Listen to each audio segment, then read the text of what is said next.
Hello, and welcome to our 14th day update on our journey to Tier 2 Rathma on the SSF Druid. Well, we are finally putting the end on the second week of our journey. We came pretty far in the second week, I'd say. Like the first week, a lot of advancements seemed huge because obviously you're just at the start, but we did quite a few things on the second week. And let me, put the sedge bow aside. So we done quite a few things. I think we did pretty well overall for the second week. Let me pull up the video, then we can talk a little bit about the recap of the week and where we're at right now. I think day number 14 was it was pretty impressive. I did not believe we'll go that far. But yeah, let me just pull the video. All right, so we started as always 1 hour farming pests. We actually did slightly less than that because we're irresponsible. Wait, where's the thing for the video? There we go. So yeah, we got a pair of war travelers. Again, these ones rolled 40 MF, so like an average roll. Try to slam them just to get like solid boots for MFing. Sadly they broke, so we're still gonna use our rare crafted ones that we made like a couple days ago. And if you're very sharp, you'll see that I left a pair of the heavy bracers here on the ground. These are ghoul hides. They're actually gloves we are looking for. They're very useful both for Declone and for Rathma on like physical builds, since they give a lot of attack rating and damage to undead. So yeah, super useful gloves. We are looking for a pair like this, and yeah, for some reason I just left them on the ground. I didn't notice them. I was like still like pretty tired on day number 14. We drop G-Bane a few runs later. We put it in for a blind slam. Again, looking for these like free sockets, plus skills, max like resistances. Sadly they broke, but as you can see, we drop like G-Bane almost every day. Like we drop a G-Bane, so even if we don't have one now, I really think the G-Bane is like the least of my problems in terms of getting a solid slam on. I'm more worried about like other ones, like other parts of the gear. Drop another Hellslayer, another common item that we love. We do already have the Bone Hue, but it doesn't mean I'm going to stop looking for other good weapons. Just because it's always good to have like other options. You never know what kind of gear you have, what kind of synergies you'll have. This Hellslayer broke. It wasn't a very good base either way, so not going to cry about that one. Battle Gauntlets drop. These are Lava Gouts. We are looking for a pair. Sadly, these one roll free max to fire. I still slammed them because I figured might as well. They roll FCR, which can be okay in terms of like what roll it is. Nothing crazy. We already have a pair with what's it called? A pair with flat life, which is probably a little bit better, but we're all looking for a pair that has 5 max to fire. That's normally what you'd use on characters like Summoner, and you can theoretically use it on melee as well if you need the attack speed. Okay, so over here, it was just like a little bit of a highlight. We dropped like a Charge Essence and a Primeval Soul. That is, of course, what we're farming Mephisto for, Primeval Souls. And during our, a little farm fest for the first hour, we just farmed Mephisto. You can see that I farmed like a pretty fast path for Mephisto. We dropped pests one after another. We actually dropped a total of 7 pests in 50 minutes, which made me just stop farming because it was just too much. I think on a run afterwards we got like a Grim Shield. That's of course lidless. I've been showing these recently just to show how many of them rolled 1 skill. We have so far 1 out of 7, I think. 1 out of 7 or out of 8 that rolled 1 to all skills. Really sad, but I mean, it is what it is. We don't have to have one. I just need one. And over here we drop another pair of ghoul hides. This time I actually remembered to pick them up, and we do slam them, and they slam enhanced damage. One of the best slams for melee builds. These could very much be our locked in tier 2 Rathma gloves, especially if we use the Bone Hue that really needs the extra attack speed. Slightly afterwards, while farming some rare maps for events, we drop a Vex Rune in the River of Blood. Vex Runes, of course, being pretty important and useful to us. You also get a unique ring here in the tombs. These are just rare maps that dropped, so I just kept them. We dropped Ravenfrost, pretty bad stats, so I didn't even bother slamming it. And we get free Catalyst shards from the Catalyst event, which is pretty nice. Over here, we get a Geeds event, And yeah, we got a lot of events, I think, on day number 14. So here you can see there's like a Hellslayer in there, like a Veil, a Halberds, and the Veil rolls and Nightwing Veils. So pretty nice. Could have rolled like a Hulltusk or the Amazon Helm, the Valkyrie, but we end up rolling a Nightwings, which is what you'd probably use on an Arc Blast Druid. So it's nice to see. It rolls pretty average stats, 13 to cold skill damage, -6 to cold resistances. So not crazy, but it is nice to see. We go ahead and slam the Hellslayer. It doesn't slam anything interesting, but Nightwings actually slams 3 sockets, normally considered like top 1 or top 2 slams for Nightwing. So it was cool to see, you know, just like these cool items popping up in our SSF. I might play some Arc Blast. It feels like really hard when you don't have the skillers, and I still don't have the Snow Clash, of course, to match with the Nightwing. So over here we get another Mendelin event. I think this is like our 9th or our 10th Mendelin event. And as always, we set players to 8 to get like really nice experience. Yeah, then we do a little prayer and hope for a Splinter. Yeah, this one did not drop a Splinter. Dropped the Tiara. This is Kira's, of course. We have no use for it. So yeah. We move on. We get another Geats event. This is like, I think, the 3rd or the 4th at this point that we got that day. And over here we see a ring, unique rings, like always a small chance to get these like amazing ring. We bought like a G Skull potential, but I rolled the Worm Skull for Necro. Ring was just a Ravenfrost. We got so many Ravenfrosts on that day, now that I see it. And there was a Reaper's Toll, or like a fresher base that could roll Athena's Wrath, which is the weapon of choice for Summoner Druid in Rathma. So I tried to buy it. We got like a Soul Harvest, sadly, so not a super successful one. The Ravenfrost that didn't roll anything interesting, just Vitality, so whatever. Over here we roll a Jewel as well. This is the same map. Slightly afterwards we roll a Jewel that rolls 15 attack speed with 10 all resistances, and in a world where we need a little bit more attack speed off weapon, this could be a really nice Jewel to put in your gear, getting like the 10 all resistances and the attack speed that we need.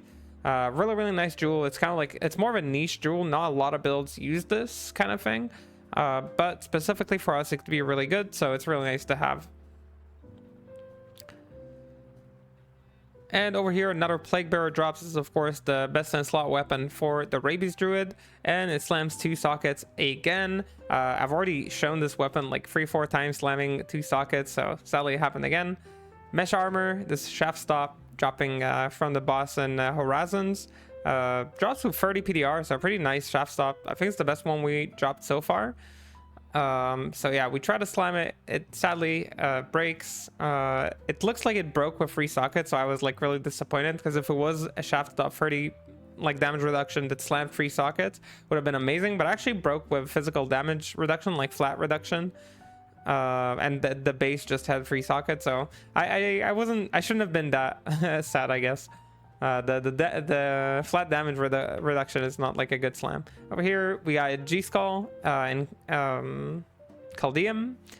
Slammed 1 socket, not too interesting. It's similar to the one that we have for our current Merc. I just figured if it gets like a really nice slam, I could maybe use it as a substitute for Mako, but sadly it rolled pretty badly. Yeah, and over here another Jewel picked up, and this one is not all resistances and IAS, it's all resistances with minus requirements. So another really nice Jewel. We technically really need minus requirement Jewels for our Templar's Might. This is our main armor that we use in order to farm. It gives us Might Aura, so we really want to wear it, but since it has such high strength requirements, then we use Hell Runes to reduce the requirements. Having these kind of Jewels that reduce requirements and also give other benefits is really nice for Summon Druid.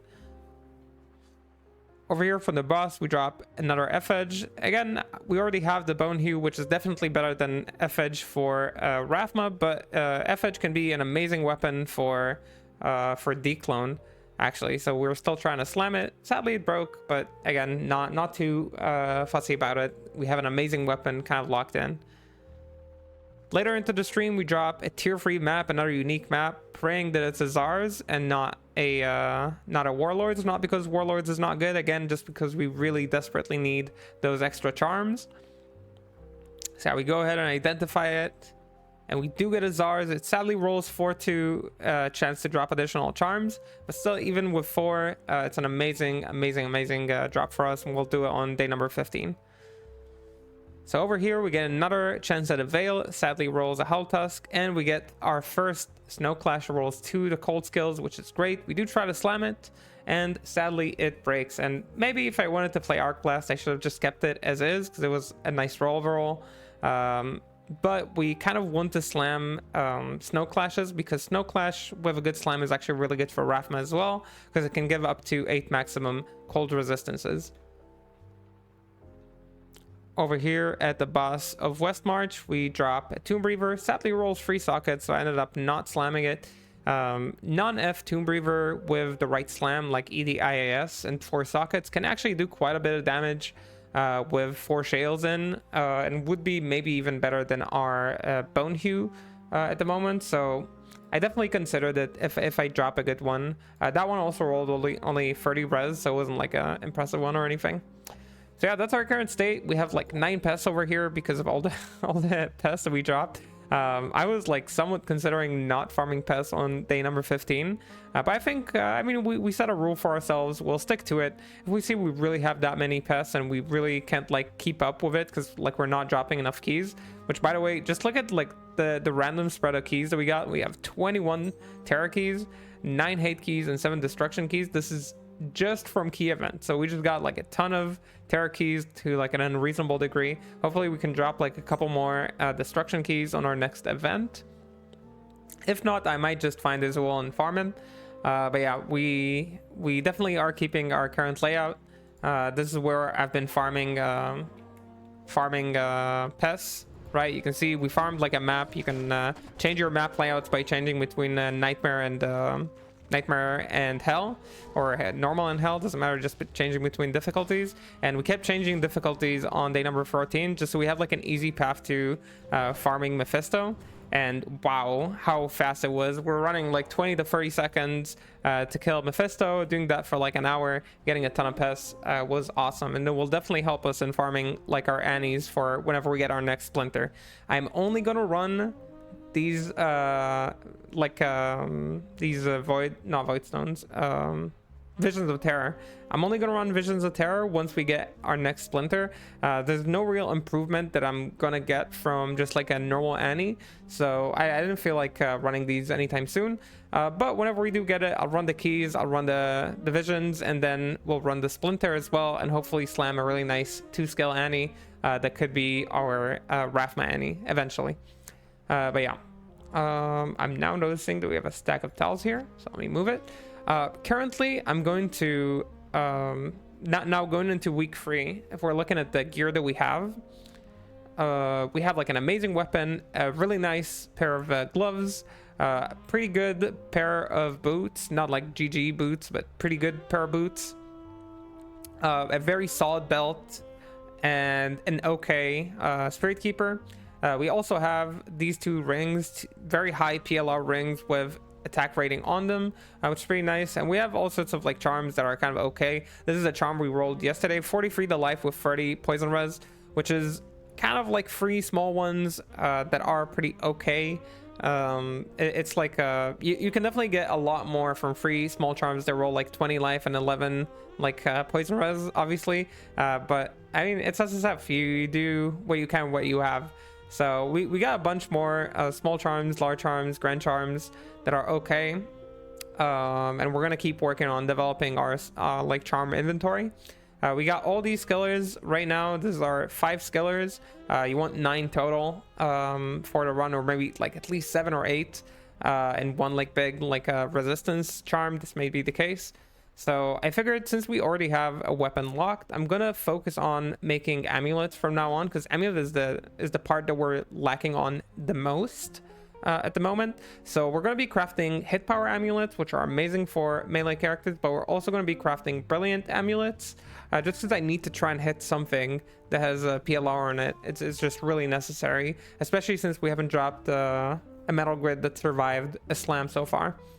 So yeah, we're gonna look to do that. We're gonna work on it as we go. I don't know how long it's gonna take and how easy it's gonna be. But yeah, this is currently like what we're looking to do. Obviously, if I can find a better demon machine, would be amazing for us to like upgrade our merc in terms of damage. But otherwise, our merc is doing pretty well. Like they're doing fine. They're clearing pretty strongly. So I'm not too worried about that.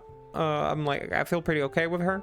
So main thing we're looking for is an amulet, and after an amulet, like the other priorities is getting a good G-Bane, boxing a Spirit Keeper, or getting a better Spirit Keeper. That is possible, like a Spirit Keeper with 3 sockets or a +1 skill slam, max resistances slam. Any of those things could be really nice, but of course it will have to have a good enough base on the max poison resist. These are the things I'm looking at right now. It actually looks a lot closer than I thought we will be at the end of week 2, so I'm pretty happy with the progress.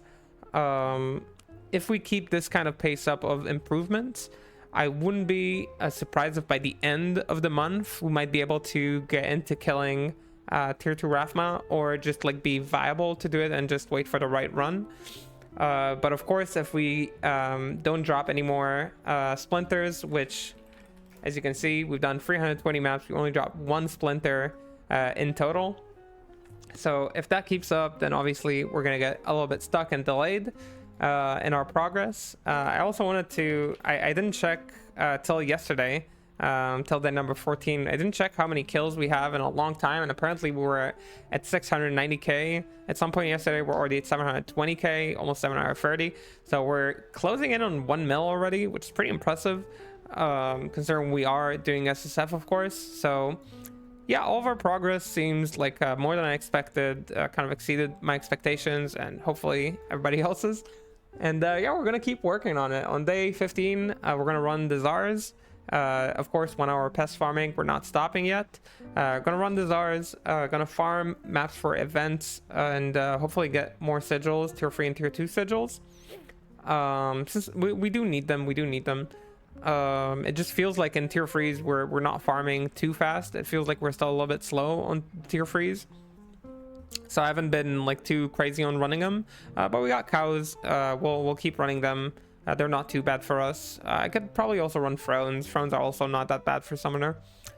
So yeah, these are the things we're looking to do. I'm gonna try and keep it you know, with a right pacing. And yeah, thank everybody for following this far. 2 weeks in, we did a lot of stuff, and a lot of stuff are gonna happen in the future too, surely. I mean, I don't know, but that's the assumption, right? So yeah, I guess I'll see you around on the next video or on the streams, and till I see you, have a good whatever that you're having right now when you're watching this, like coffee or maybe not coffee. I don't know what you drink. Okay, so yeah, bye bye.